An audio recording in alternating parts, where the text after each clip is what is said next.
So hi guys, welcome to my YouTube channel Aquafina. So in this video I am going to discuss about how to breed zebra danio in your home aquarium.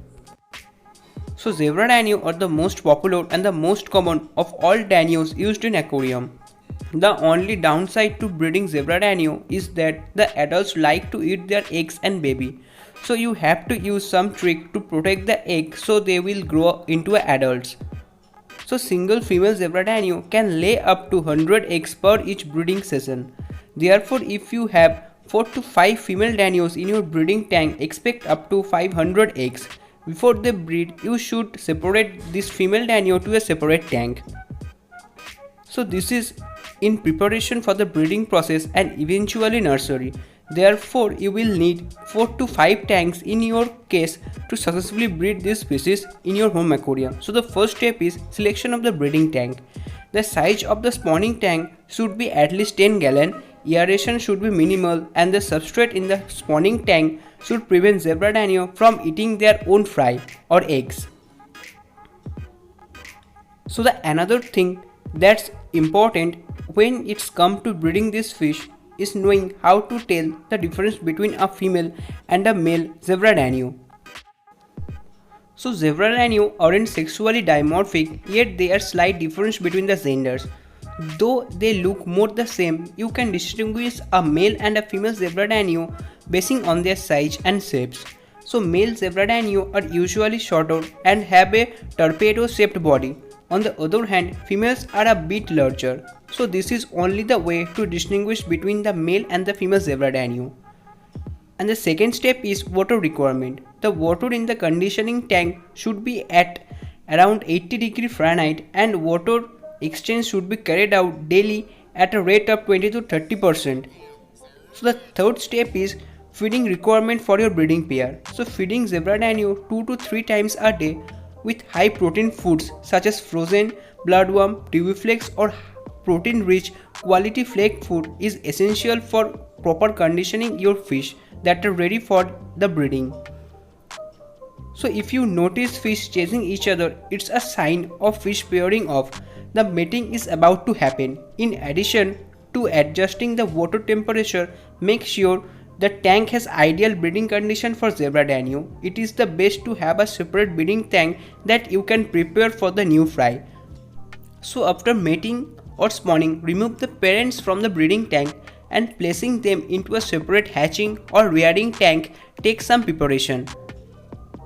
And the next point is curing of the fry. The temperature in the tank should be same as the temperature in the breeding tank, that is around 78 to 80°F. Because the parents won't be around to aerate the eggs and prevent rotting or fungus growth, you should account for this thing and set up the tank so that this problem are prevented. So aeration should be provided to supply enough oxygen to the eggs. So aeration should be constant and gentle in this tank. And the next step is inhibited fungal growth in the tank. Beside aeration, I also strongly recommended inhibiting fungal growth within the tank. I use methylene blue as an antifungal agent, but you can use any other aquarium antifungal agent and add to the tank as per the instruction on the product. So you can use 1 or 2 sponge filter to keep the water clean and perform gentle water change to keep the tank from getting cloudy. Under this condition, hatching should occur in about 3 days. At this point, zebra danio are not swimming and they feed on their yolk sac. So if your female zebra danio is carrying egg and has been placed with her bonded mate, they will typically lay the eggs within 24 hours.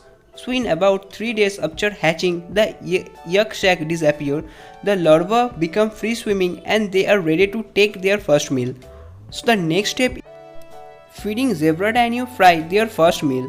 When you observe the first larva with the yolk sac completely absorbed, that's your clue to introduce fry feed for the first time. Be advised that not all eggs will hatch at the same time and not all larvae are in the same development phase. However, feeding should start as soon as you first notice baby zebra danio with their yolk sac absorbed. So start feeding your baby zebra danio fry brine shrimp. As the baby danio grow, you can start to introduce freshly hatched brine shrimp to their diet.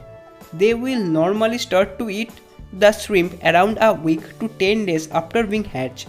Start by giving them some brine shrimp once a day, but keep feeding them the powdered egg layer fish food twice a day. So next step is move your baby danios to a larger tank. When your baby danio are 12.5 inches long, it's time to move them to a bigger tank. The size of the bigger tank may depend on how many babies you have in the breeding tank. It is not unusual for 2 to 3 female danio to produce several hundred babies. So these are all information regarding the breeding process of your zebra danio fish. I hope this video will help you. More videos are coming soon, so please stay tuned to my channel.